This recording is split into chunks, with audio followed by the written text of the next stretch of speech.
computer. Well, good evening, everybody. Thank you so much for joining Peely and Wendy on Happy Hippy Me. I am one of your co-hosts, Wendy. And I'm Peely. Yes, Miss Peely, beautiful Eder. And we are cousins. We started this channel because we both have had wonderful, very exciting, sometimes a little zany health journeys. And we believe in bringing real life stories and testimonies to our viewers and people paying attention to the message, because we've learned a couple of things about holistic health practices and wellness practices. And we also have used regular medical, Western medical practices, and just everything that this world gives us in order to be 110% well, and what that means right now for us. Okay. So, you want to add anything, Peely? No, I think that was great. I mean, that's who we are. Love it. So, tonight, Peely and I were just talking. So, we started Happy Hippy Me about 8 weeks ago. This is actually our 8th episode, okay? And that's like a true cheer report, because we have been talking about doing a channel of some sort, or a podcast of some sort, because whenever we get together, whenever we talk, we just have these dynamic change and save the world conversations, and all of a sudden we never quite committed. So this is a huge triumph for us. And I think tonight what we want to talk about, because Peely and I both are, educated women and entrepreneurs doing our thing. When it comes to just who we are, our personal brand and our business brand, what is being authentic? I think that is the heartbeat of the conversation tonight. What is being authentically you? What does that look like? And so, Peely and I were talking a bit, and she was explaining some kind of cool, just things that she's observed this last week. So I'm gonna have her share. Yeah. So hi, everybody. I am excited. I'm feeling really, really good about the fact that we've set a course, and we've continued to be here, and we're faithfully coming to you every Wednesday, and it's a long time coming. So sorry, I'm still in that moment, but then going back to what you're saying about, so I've just really been noticing that, we live in the social media culture. We live in the media age where there's pictures and images of how we should be and what we should have and what we, what will make us happy. And the way that images are portrayed is, this is what can make me happy. And we're looking at all of these images, but we're not looking at ourselves internally. I think that a lot of our attention and time is spent looking outward and around us for that happiness, that fulfillment, that that picture of, you've made it, right? But, and I've heard this over and over again, it's if you don't know who you are, if you don't work on your own self-development, and if you're not very grounded in you as a person, no amount of influence, platform, fame, money is really going to help you to find what you're looking for. And so as I look at that in myself, I recognize, in my head, I know that. So that's yeah, of course. But then what ends up happening is, as I'm scrolling through my news feed or whatever, I'll hit, my eye will hit on the image here. It'll hit on that. It'll hit on there. And the thoughts that are going on in the background, sometimes I'm not even aware of them. Right. But then I start to feel a dip in my emotions. Right. Wow. And so I've started to become very in tune to that emotional undercurrent. And then I like that emotional undercurrent. Right. And so because sometimes you feel oh my God, these emotions. I think I grew up in a home. Well, our moms were in a group called The Emotions. Yes, they were. I feel that I grew up in a home where emotions just were up and down and all around, and I had this idea of emotions, right? That they just show up, you have no power over them, and you're ruled by them, right? So I was Right. kind of afraid of emotions, and I really didn't want to like show them or let them out. But as I've grown over time, I've realized that we're all supposed to have these different emotions, and these emotions are like flags or clues into what's really going on deeply Right. inside. And if we're able to, and if we're willing to, jump into the river and kind of follow the current, we can Mm-hmm. kind of see where it's originating, where it's originating and where it's going to, and we can start to be more curious. I think you mentioned curiosity last week, right? We can be Mm-hmm. more curious about, well, what is going on? Why Right. is it happening? So that's what I've been working on just in my own mindfulness journey of, if I'm going to be using social media for, to connect with people and to establish a community of wellness, I also need to make sure that I'm using it in a way that is helping me to stay well. Good point. Great point. Mm-hmm. Mm-hmm. Like, I want to try to take like the listeners and viewers like on like a little bit of a journey. Like, I've heard other people tell me that like the holidays are hard, especially with social media, because they may be with family or they may be alone, but they may not have the relationship that it looks like everybody else has in their pictures. Mm-hmm. Everyone's smiling, hugging up with like a boo or their family. And, they're sitting there looking at that and doing that comparison thing because it's Right. like obvious that they're not experiencing those kind of feelings. And it Mm-hmm. makes them feel bad about them. Like, man, what am I doing wrong? Why don't I Mm-hmm. have this and that? So like, just to like give more of a context of what you were doing or what you saw when you were looking at Instagram or whatever.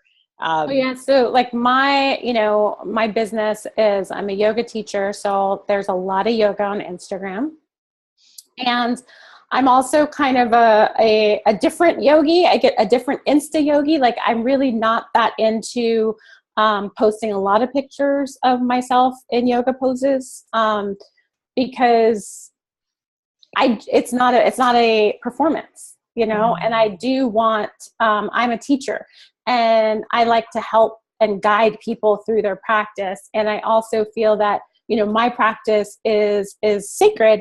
And, so anyway, but I also have to navigate, we live in this world of social media where people get to know you by your feed. Right. So, so I have a lot of yoga on my newsfeed. And then I also am an aromatherapist, and I partner with doTERRA International to bring essential oils to my clients and my customers. And so I have a lot of doTERRA people. And, so as I'm looking at these pictures, there's this undercurrent, that background ticker tape, right? That I have to be aware of. How is this registering in my brain? Right. Is this registering as something that's, oh, that's cool, that's what they're doing? Or is this registering as, oh, I'm not doing enough, or I'm not doing such and such, or I don't have what she has, or you know what I mean? Like, or Right. I don't look like that person. And I know that when I first got into teaching yoga, or back into teaching yoga when I moved to California, that was another roadblock that I had to get over.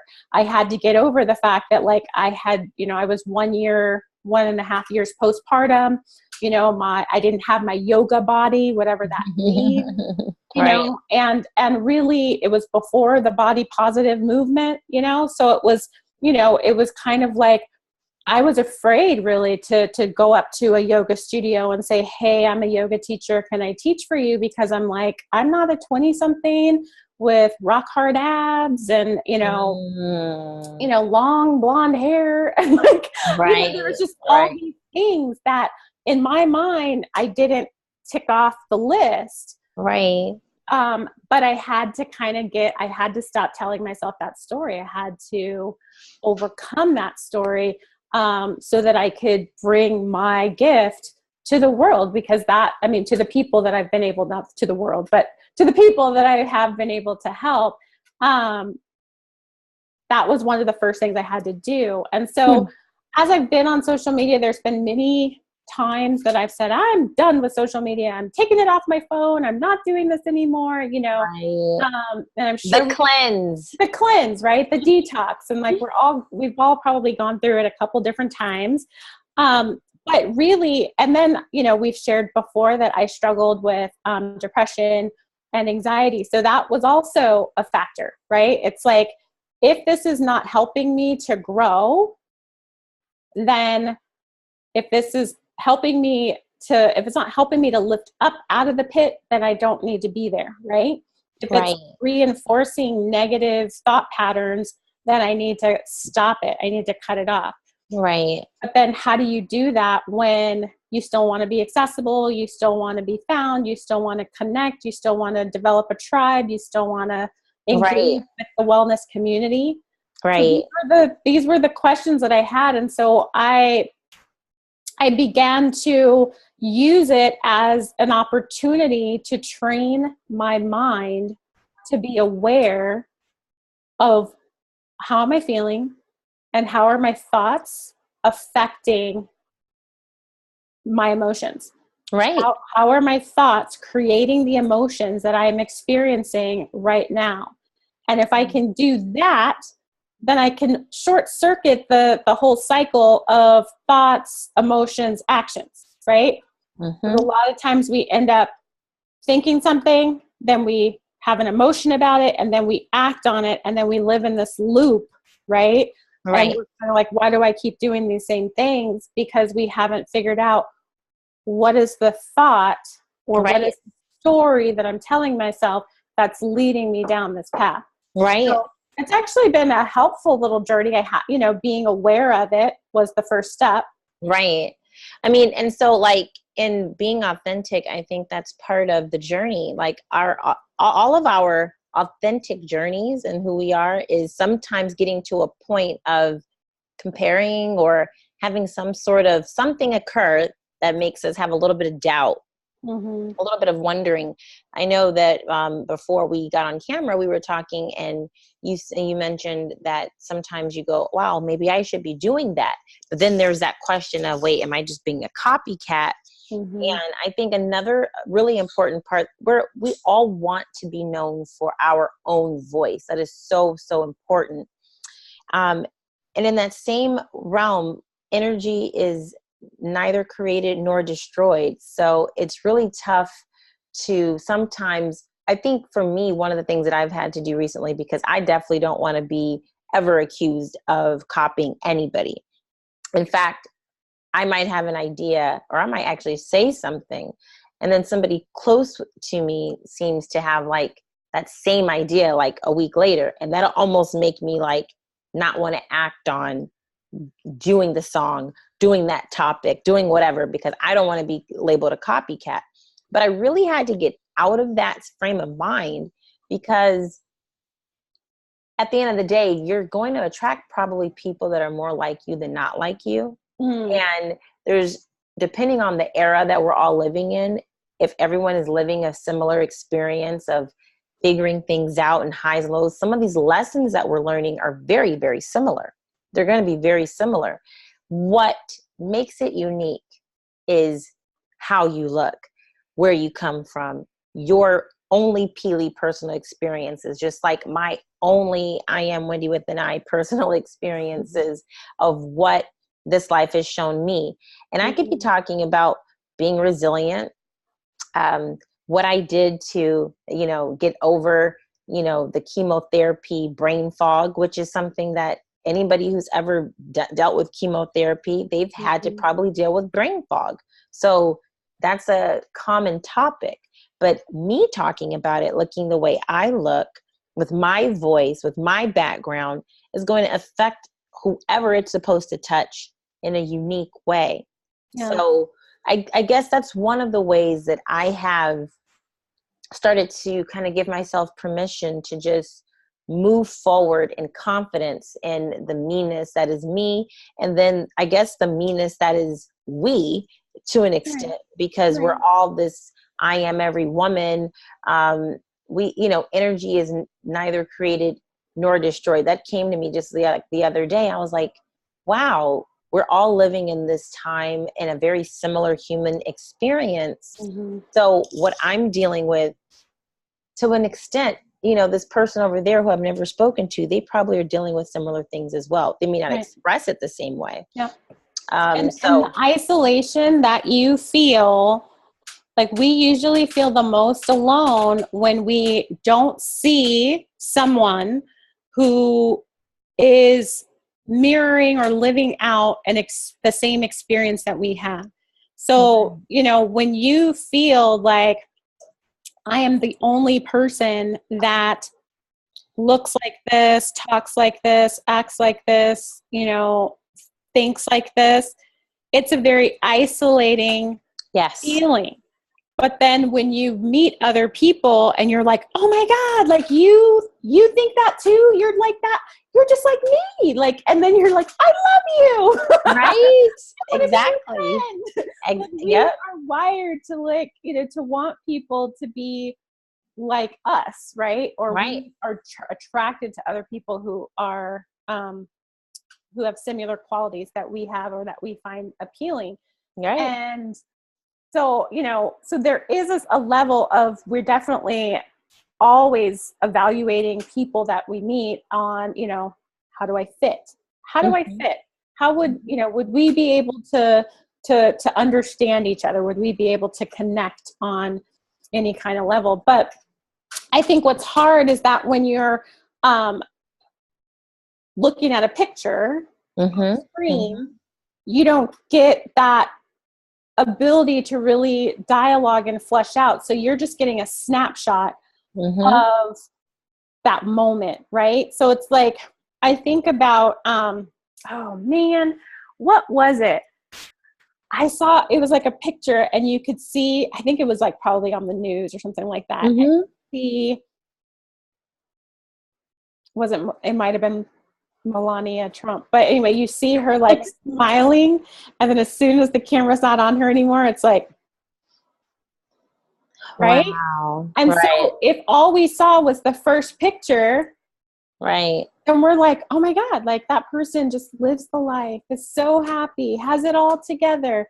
Right. And like, even though we know that every person has ups and downs, and nobody is ever one way all the time. Right. For whatever reason, when we're just seeing and I'm just hitting on Instagram right now because it's really easy to look at, somebody's whole profile and just scan through all their pictures, and, it's telling a story, and it's really easy to be like, oh my gosh, like their house is always so clean in the background.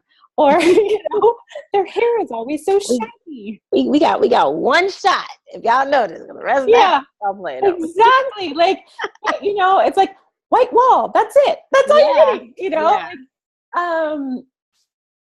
like I just, I feel that I really had to just take the time to quiet myself and to really look at my thoughts surrounding my scrolling patterns. And then also just the fact that like in the industry that I'm in, there aren't a lot of faces that look like mine. Okay. But that's been my case for a long time, because before this, I was in the chemistry department at Georgetown, and there weren't a lot of faces that look like mine, right? Like academia is still primarily a white man's world, and I think, we've definitely made strides, and that's great. But like in the chemistry department, okay. So, so there weren't a lot of images that I had to look at and to kind of aspire to. Right. So then what ends up happening is there's these images that I look at, and no matter how much I contort myself and try to fix myself, I will never be able to look like that. or be able to emulate that or be able to reproduce that in my life. It's never going to look like me. And I had to get to the point where, first I had to get to the point where, okay, that's fine. I can be okay being the Lone Ranger and kind of charting my own course. And then I had to get to the point where it was like, I had to recognize that, you know, I'm telling myself a story about these people. Mm-hmm. Mm-hmm. I'm telling myself that they're happy all the time, that their house is always clean, that their kids are well managed, and that they're, you know, doing thousands of dollars in sales every month. Like, you know, Right. like, I don't know that that's what's happening, but that's the Right. story I'm telling myself. Right. And I'm comparing that story that I've made up in my head with the reality of what I know I'm living. Right. Well, you know, my sister has said this, you know, my sister YN is a MSW. She has her master's in social work. And she always says that we paint with the color that's inside of us. And that was really, really important to understand, because normally how we're feeling, then that's what we look at, and that's what we're telling other, you know, that's the story that we're telling based on what it is that we're going through. So, you know, I might be having a day where, okay, perfect. Sometimes I can be a little bit hypercritical about certain things, especially being on time. It's a type A perfectionist personality type thing. And being more gracious and generous, I've started to have to really extend grace to myself, and that's also allowed me to do it to other people. And so now I realize that some of the ways that I acted in the past, when it came to, like, let's say, when I worked at a job back, like my first job, if I was running late, I just knew in my head that my boss had a little attitude in her voice, like the rest of the day, because of the fact of me being late, which that was not at all the case. She couldn't have been. She bought me lunch this particular day. I'm thinking about like my first job when I was 19. And I quickly had to like school myself on, you assume something based on a judgment that you already placed on yourself.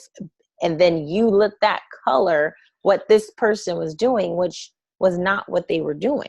But you allowed that to be the story that you told, because that was already how you were feeling. It was already inside of you, you know. And if I were to, you know, change that, I probably, if I were in her shoes, I would have been criticizing the person who got there late. And maybe I may have had a little something in my voice because I don't value lateness. So, I mean, this is just saying that we have to, just to kind of give an extra umph to your point, we oftentimes have to be careful about those stories we're telling ourselves and how factual they are, because it is, at the end of the day, just an assumption based on just the perception of one picture that we see. And it also can help us not be hypercritical of ourselves, because where we are right now is just really a snapshot from the decisions that we made from 3 months ago. And now we're here, you know. And if we're planning to do new things, like, hey, we just started this channel. We've been talking about it forever, but we just started this channel and we're about 2 months in of just being consistent. And now that we're doing that, what's next? You know, we were looking at this like, oh, we don't have 100,000 followers yet. And well, we dedicate as much time as we do right now, and we've gotten this far. What if we did an extra 5 hours? Where would that bring us in the next 2 months? You know, sometimes we are quick to judge even ourselves, and we haven't quite given ourselves the chance to really see where our efforts could possibly go. So I think, like, I don't know, when you just said that, something popped into my head. So like, I have my absolute like favorite yoga teacher. She's been teaching yoga for like 20 or 30 years, right? So she'll teach something and I'm like in awe of the way she has weaved a sequence together and the way she has, you know, informed us about a particular part of our body, not through words, but through the sequence of poses that she's given us, that now I have a greater awareness of a region of my upper back that I never would even aware of. Had I not gone through this class, and so then I leave and I'm just like, oh, I'm so inspired, and I go teach my class, and then I'm like, not getting the same response in the students, right? They're not doing the same things that her class was doing. And so all of a sudden I'm like, I must not be doing this right or whatever. And like, I'm comparing my today to her 30 years of experience. That's not right. Wow. That's not even a comparison. That's not even apples and apples, right? I'm like an apple and a watermelon. You know what I mean? Like they're completely different fruit. They're not going to be the same. You're never going to weigh those scales. Like, so that's the other thing. It's like, I can look at, like you were saying, somebody that has like, 100,000 followers, 5 million followers, whatever, like, and I can be like, oh my God, I must be doing this wrong because they have so many followers. Like, no, like, how long have they been doing this? Right. What are how many teams of people do they have behind them helping them to get to this place? And even that's a story, because it might just be one person that's just been diligent every day. I don't know. You don't know how many. I'm trying to write the story. Well, how many likes or followers have they paid for? I mean, that's the other thing. Like, we know that we're also integral people. So if we had 100,000 followers, that comes from, we really got 100,000 followers, but not everybody out there does that. So there's so many different ways that we can look at it in a positive way. A business practice, when it comes to being an entrepreneur, or even a personal brand practice. Let's say you are trying to get your health together.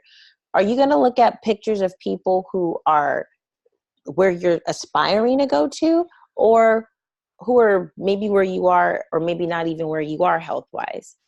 It's called benchmarking. You always want to look and see the competition, and I use this word in air quotes because I want it to be a nice word. What else is going out there, taking a heartbeat of the actual landscape for your own personal health and wellness, or for your own wellness of your business. And that's how you build better habits and practices. When you look at something and you go, I like this. How can I make this mine? How can I make this mine? And it's never going to look exactly the way somebody else's looked. In fact, I've looked at pictures of certain things maybe I've done in the past when I was in more of a habit of just maybe, let's say, recording, because we both sing. But, I was in one habit at one point where I wrote and record all the time. And now that I'm getting back into writing and recording, there's just like little things that I have to just continue to do enough hours of to where I get back to that place. It's like muscle memory, right? If you haven't worked out in a long time, you're not going to be able to run quite as far in the same amount of time that you could as you did when you're running every single day. Yeah. And so, so this comparison thing and what is really you and what is really authentically you, it's a constant evolution, Like, that. I just want to ask you a question though. So it sounds like you're saying that there can be positives to the comparison, as long as you're not like, okay, so basically you're looking at people as a benchmark. So how do you do that and not slide off the slope to, oh, well, they look, awesome, and I will never get there? Right. I mean, they have these certain Instagram pages and certain fitness models who are like in their 60s and 70s who look like, wow. Okay. Yeah. And I'm like, okay, I am definitely in my 30s. I need that, and so how do I not let that get me to the point where I'm down in the dumps? Well, one, I have to remember all the stuff that I am doing. I work 40 hours a week. Like, I have a job where I'm working with young people. I'm sewing into them, and I'm very present in that job. That's 8 hours of my just regular Monday through Friday day. Not to mention having to wake up and make food for me and make sure that things that have to go on, if my car goes out, having to make sure that my health is managed and getting all this kind of stuff. I have to remember all the things that I'm doing and go, I did a lot.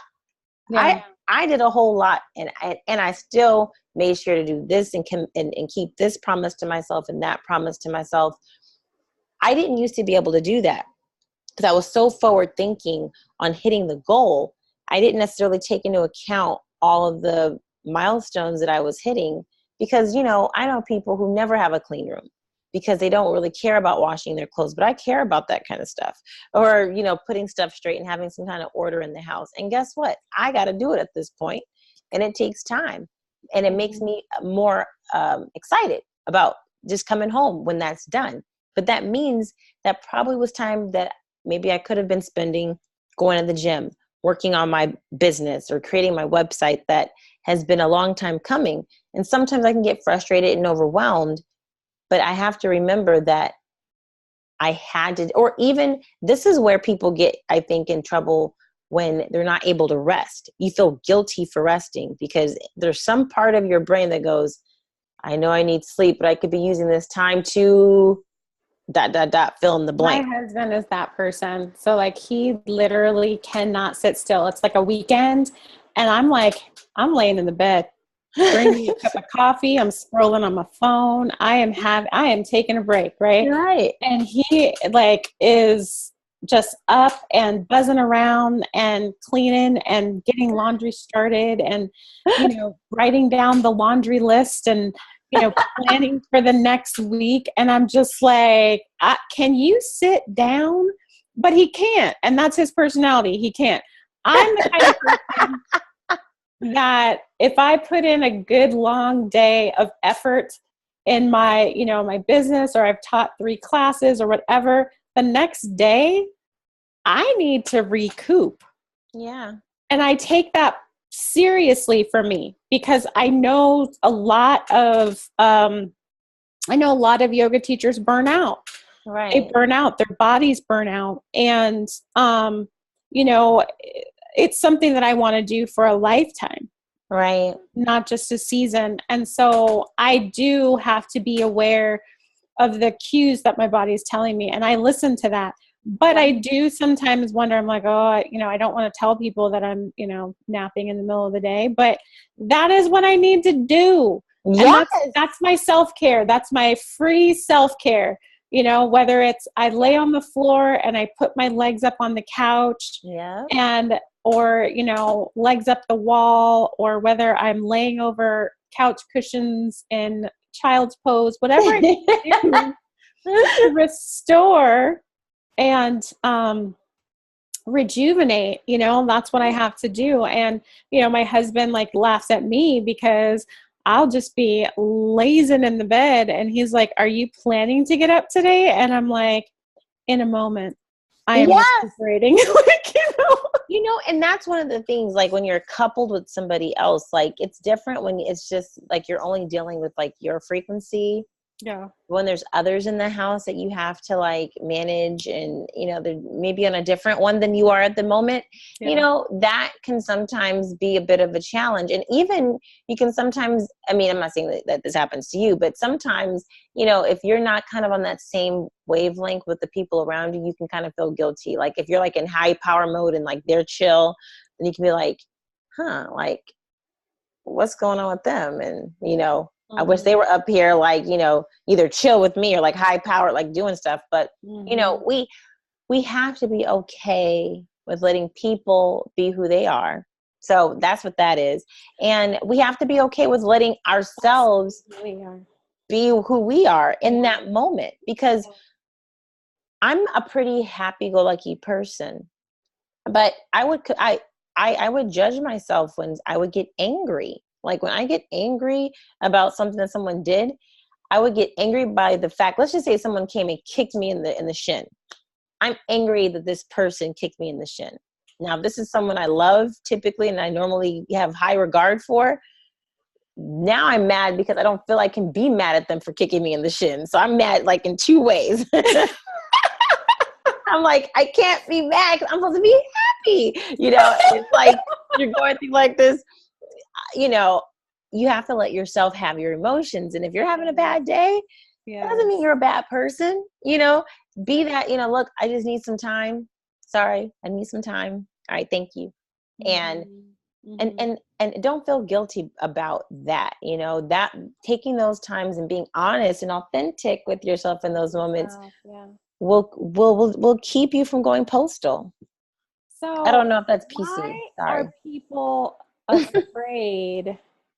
And maybe I shouldn't say people because we can't speak for other people. We have to speak for ourselves. But what is it that keeps you from being authentically you?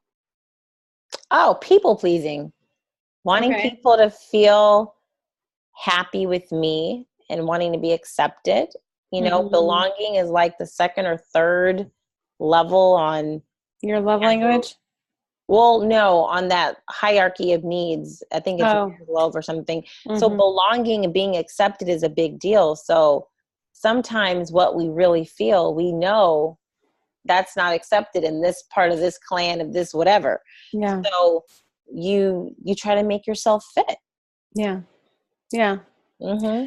Yeah. I think for me, what stops me from being authentically me is, it's that idea of, maybe it is the belonging, but it's that idea of nobody will get it. Nobody will understand me. Yeah. So I think it does kind of tie into the belonging, but it's like, you know, People judging you for being you, basically. yeah, People I mean, in because a negative way. even as a kid, like I was always like, you know, oh, I was always the nerdy one. I was always the like scholarly one. I mean, I think you and I relate to that, so like you get me, but um, and then, you know, I'm also not very with it when it comes to like pop culture.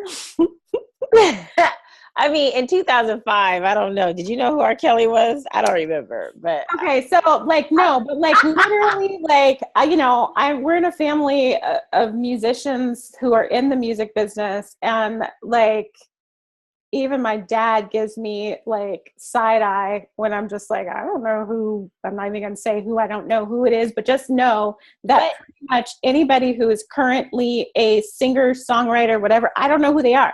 Like the songs that come into my mind on the Whitney regular Houston. are Whitney Houston, Mariah Carey. Oh, just jump. Whitney Houston, Mariah Carey. I'm gonna take you back to who did I talk to you about last week? Stephanie Mills, Yeah. Anita Baker. Basically, these are like time stopped.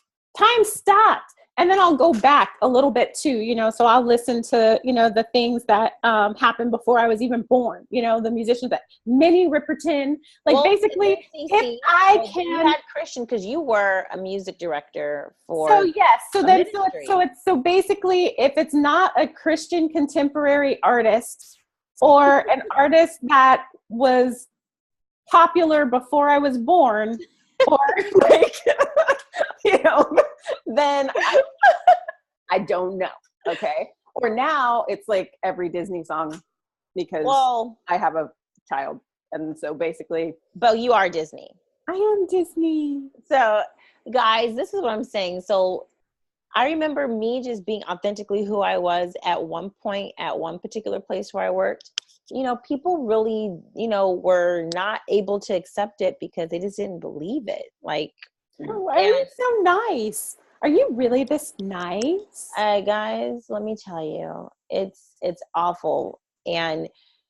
But guess what's more awful? What's awfuler, if that's even a word, I don't know. But what's worse is when you start to dim your light so somebody else can be right, or so that you can be a part of something that you don't really want to be a part of. At that time, though, that might be what you think.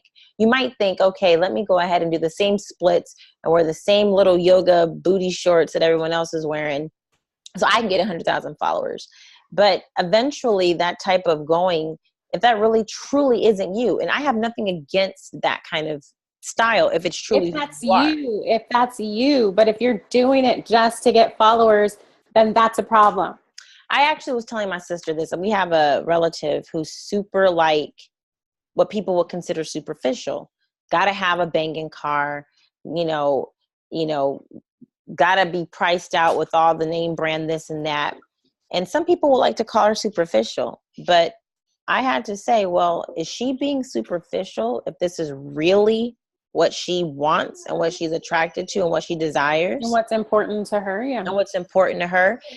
Are the other people, can you open the door, babe, for her? Sorry, a little minor mishap with my niece dog. And so, but basically, like, is it possible that, just close that door if it's open. Is it possible that she's the one being real and that the people who really want those things but are afraid of how it might look if they say they want them? Now, who's being superficial? Because they really want something, but they're not allowing themselves to have it because they fear the judgment. Or they feel like they can't afford it, or they, whatever their reason is why they think that is frivolous or whatever. Yeah, they're pronouncing a judgment on her.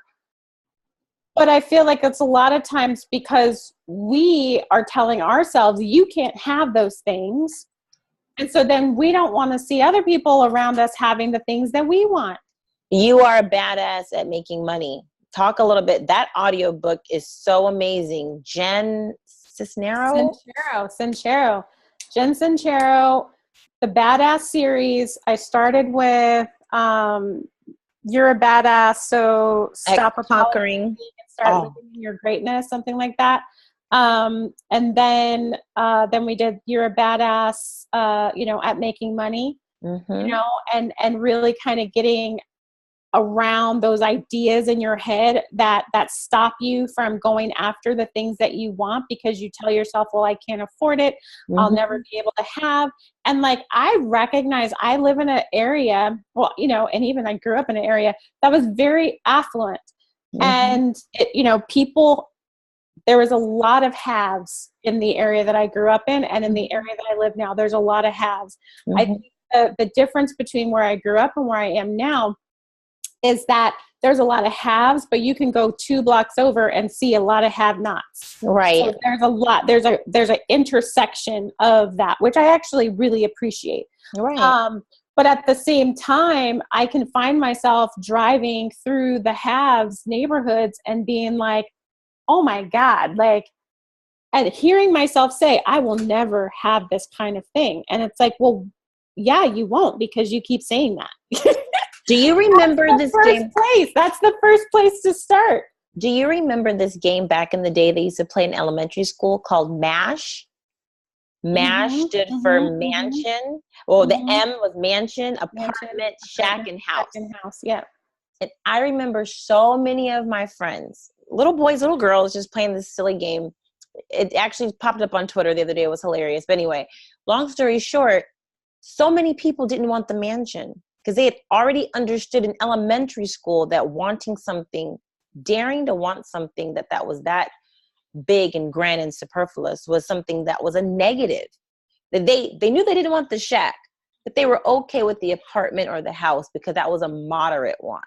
And I know that it comes from a well-meaning place, our parents and whatever our religious backgrounds and just beliefs and different things that are trying to keep us grounded and, level-headed, are trying to help us value the important things in life. And it's true. You see people with millions of dollars who are not happy, who commit suicide, who, money and possessions do not bring a fulfilling life necessarily. But also feeling wrong for wanting things is not authentic, and it's something that you have to realize. I mean, if you truly are okay with, living in something that's small or just having a more, moderate, a more moderate lifestyle, that is great if that truly makes you happy. We just have to keep in mind, are we saying this because we've been told that this is what we want, but is this really what we want? And then, or is this what we want because it's going to make mom, dad, pastor, so-and-so happy? Community. Yeah, right. So, okay, so it sounds like we've nailed down that the roadblocks to being authentic are, fear of not being accepted, fear of not belonging, fear that our wants are bigger than what we can actually achieve. And so not wanting to fail, maybe, So not wanting to be authentic because of that. And then comparison, right? Comparison is a joy stealer, can rob you of even wanting to be your authentic self, because you're kind of like, well, I'm not like so-and-so, so I can't possibly fill in the blank. Right. So as we're like kind of wrapping this up, The solutions. what are some of the things that have helped you to tap into your authentic voice?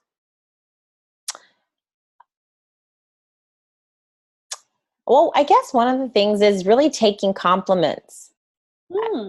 It's tough to sometimes take the compliment because you're so and being so quick to take the criticism. I think there's something weird in that. But take the compliment, receive the compliment, and say, you know what, thank you very much. If someone tells you have beautiful hair, thank you so much. This is, my mom has beautiful hair, and thank you. Actually, I'm reading a book by Chrissy. I can't think of her last name, but from This Is Us, the character who plays his sister. She talks about meeting Oprah, and she gives Oprah a compliment about her home. And Oprah says, yes, it is pretty cool, huh? Like something like that. Like she doesn't diss what she has. Never diss what you have. That's number one. I guess number two is that nobody can be me. I have an authentic voice because there's only one who I am. Like there's only one Wendy.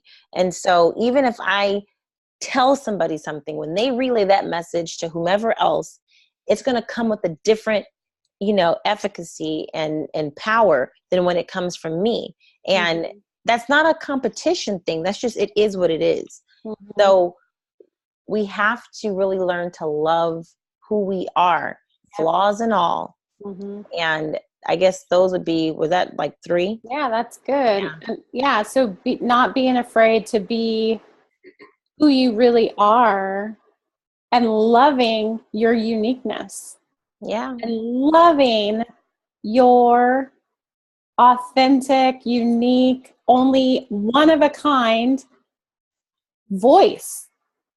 You are a masterpiece, like created in all of the brilliance of the universe, all the cells aligned and created you. Yes. Your passions and your talents and your voice and your quirks and all of the things that make you, you. Yep. And now your job is to shine bright and brilliant and be all of you. Just you. Yeah. You don't have to be anybody else. And that is beautiful. That is freeing. And I think also that because we, come from that creative background, we come from that place of performance and being on stage, and then also creating things. So when you are a person who is a conduit for creation of songs, of words, of poetry, of things like that, you have to be able to tap in to that creative source. You have to be able to tap in, and then you get to see, wow, like that came out of me. I was able to do that. And it's a mystery. It's mysterious, right? Where creativity comes from and how creativity unfolds into, artistry and movies and pictures and all these things. It's a mystery. Magic, right? It's divine gift from the heavens into human flesh and then brought out through whatever you use, right? And when you can really just be who you are without apology, without need for social acceptance, if you can really accept yourself, your power is limitless. Literally. Limitless. Yes. So, ooh, I'm taking that in. Go ahead. I like that. Yeah, I'm taking it. Yes, absolutely. Absolutely. Well, I think that pretty much concludes everything. I mean, for this evening, what is being authentic? And we named a bunch of important points. I'll make sure to put some of that in the description just so you guys can get it in a nutshell. If you have any questions, please feel free to contact us on our YouTube, on our Facebook once this video is posted, or on Instagram at Happy Hippy Me. Okay. Any last closing remarks or? And don't forget to hit the subscribe button. Yes. And we would love to just chat with you guys. So we're trying to develop community here. So would love to hear your feedback on this video. Absolutely. Absolutely. Well, thank you so much, my cousin. Until next week. Have a great week, everybody. Goodbye. Bye.